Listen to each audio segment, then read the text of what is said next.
Ini adalah Vivo Y19s, smartphone Y series terjangkau terbaru dari Vivo yang hadir dengan beberapa peningkatan yang menarik. Penampilannya sudah terlihat lebih modern dengan Ultra O screen, yang berarti kamera selfie-nya itu modelnya udah punch hole ya. Sebelumnya kan masih pakai yang notch-notch gitu. Smartphone ini juga hadir dengan baterai besar 5500 mAh, speaker stereo, layar 90Hz, IP rating di IP64. Ini meningkat juga ya, karena yang dulu tuh IP ratingnya IP54. Selain itu, dari sisi desain, smartphone ini terlihat serupa dengan V40 Lite bahkan. Dan di sini juga ada yang seperti Aura Lite juga ya. Wah, apakah berarti Vivo membawa Aura Lite smartphone mereka? Oke, Vivo Y19s. Biasanya Y series dengan kode angka belasan ini dipasarkan Vivo sebagai smartphone terjangkau di kelas harga 1 jutaan. Sepertinya udah lama banget ya kita nggak nge-review Vivo yang Y series yang serinya terjangkau ini. Sebelum ini Y series yang kita review itu ya ada Y100 5G yang mungkin bisa dikatakan Y series yang premium dengan banyak fitur. Nah, buat yang versi terjangkau ini apa aja yang ditawarkan sama Vivo?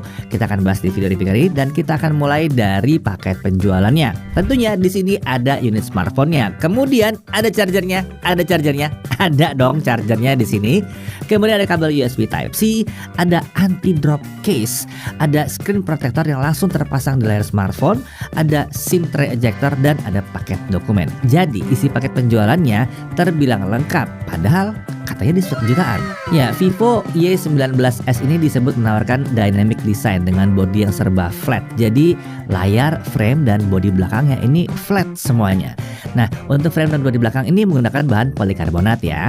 Opsi warnanya ada glossy black dan pearl silver seperti yang kita pakai buat pengujian ini. Nah, dimensinya 165,8 x 76,1 x 8,1 mm. Bobotnya ada di 198 gram. Ya nggak terlalu tebal-tebal amat dan masih nggak berat juga ya, karena ya nggak nyampe 200 gram sebetulnya.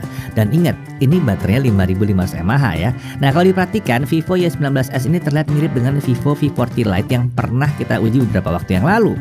Nah, kalau dilihat sekilas mirip ya, bedanya cuma di kamera bumpnya aja. Kalau di Y19s ini lebih lebar gitu. Vivo menyebutkan bahwa smartphone ini punya IP rating di IP64. Ini berarti kedap dari debu dan tahan siraman air dari segala penjuru. Jadi kalau kehujanan itu aman, tapi bukan untuk dicemplungin ke dalam air. Ingat ya. Selain itu, Vivo juga mengklaim kalau smartphone ini menawarkan durabilitas ekstra dengan sertifikasi SGS 5-star drop resistance dan military grade certification. Sementara casing bawaan smartphone ini juga disebut sebagai anti drop case. Kombinasi semuanya ini diharapkan membuat smartphone ini jadi lebih durable, tidak mudah rusak saat dia nggak sengaja jatuh ya. Kalian minta dibuktikan pakai drop LPDDR4X dan storage-nya di 64GB eMMC 5.1. Tapi ada varian-varian lain juga ya, nggak cuma yang 464 ini, karena yang paling tingginya ada yang sampai 6128 juga. Untuk baterai dia 5500 mAh. Ini besar ya, untuk ukuran baterai di HP yang 1 jutaan ini besar ya. Lalu dia juga support charging sampai 15 watt di sini ya. Nah, ini mungkin nanti kita lihat hasilnya bagaimana. Nah, di sini Vivo memberikan 4 tahun proteksi baterai dengan jaminan bahwa kapasitas baterai itu nggak akan turun di bawah 80% setelah 4 tahun. Jadi harusnya baterainya tergolong yang awet, bukan asal pasang baterai doang di sini. Untuk sensor-sensor lumayan lengkap, tapi memang belum ada gyroscope yang hardware ya. Dia masih pakai virtual gyroscope di sini. Untuk konektivitas ya tentunya ini 4G, jadi 2G, 3G, 4G bisa. Untuk Wi-Fi tentu bisa 2,4 dan 5 GHz juga. Bluetooth-nya versi 5.2 dan di sini ada opsi hiburan gratis ya. Ada radio FM-nya di sini. Nah, kalau untuk NFC sayangnya belum ada. Tapi kalau untuk USB OTG ya tentunya bisa dong. Kalau OTG mah aman lah di sini ya. Nah, untuk sistem security-nya dia punya fingerprint ya, fingerprint reader tadi di tombol power, lalu ada face unlock juga.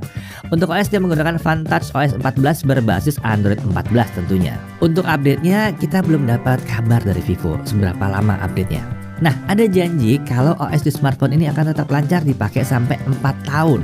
Jadi nggak akan terus menjadi terasa lambat gitu ya seiring dengan makin lama dipakai. Nah, kalau kalian nanya soal aplikasi third party, di sini memang masih ada ya. Tapi untungnya ini masih dengan gampang bisa di-uninstall kalau memang kita nggak butuh. Lalu perhatikan juga saat setup awal akan muncul tawaran untuk nge-download dan install beberapa aplikasi. Kalau misalnya nggak dibutuhkan, ya langsung di-skip aja. Jadi biar nggak menu-menuin memorinya. Oke, kita langsung masuk ke pengujian aja ya, langsung ke benchmark. Dengan Antutu 8 kita dapat skor 178.390. Sementara untuk Antutu 10 kita harus pakai versi Lite, kita dapat 250.950. Nah, untuk Geekbench 6, single core di 419 dan multicore di 1471. Nah, untuk 3D Mark Slingshot Extreme OpenGL itu grafik skornya ada di 827. Sementara untuk 3D Mark Wildlife Stress Test ya, tanpa kipas, base skornya di 430 dan lowest score di 424. Jadi stability-nya tetap bagus di 90. Google Photos, lumayan lah hasilnya.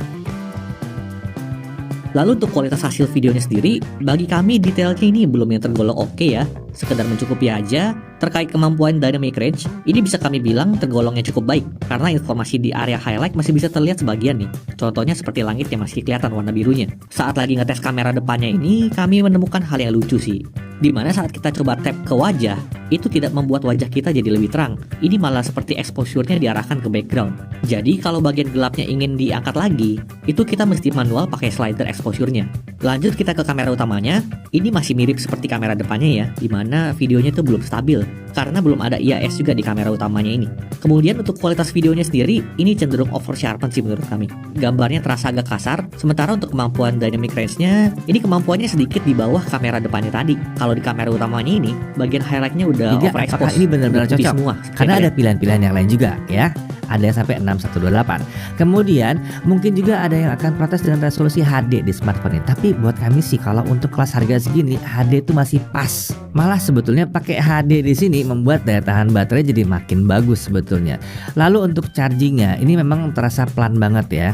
Cuma ya wajar ya kalau baterai 5500 ketemu dengan charger 15 watt. Kemudian ya juga di sini sayangnya belum ada NFC. Nah, dari sisi menariknya, desainnya keren. Dia mirip dengan smartphone Vivo yang kelasnya harga itu lebih tinggi dari sini ya.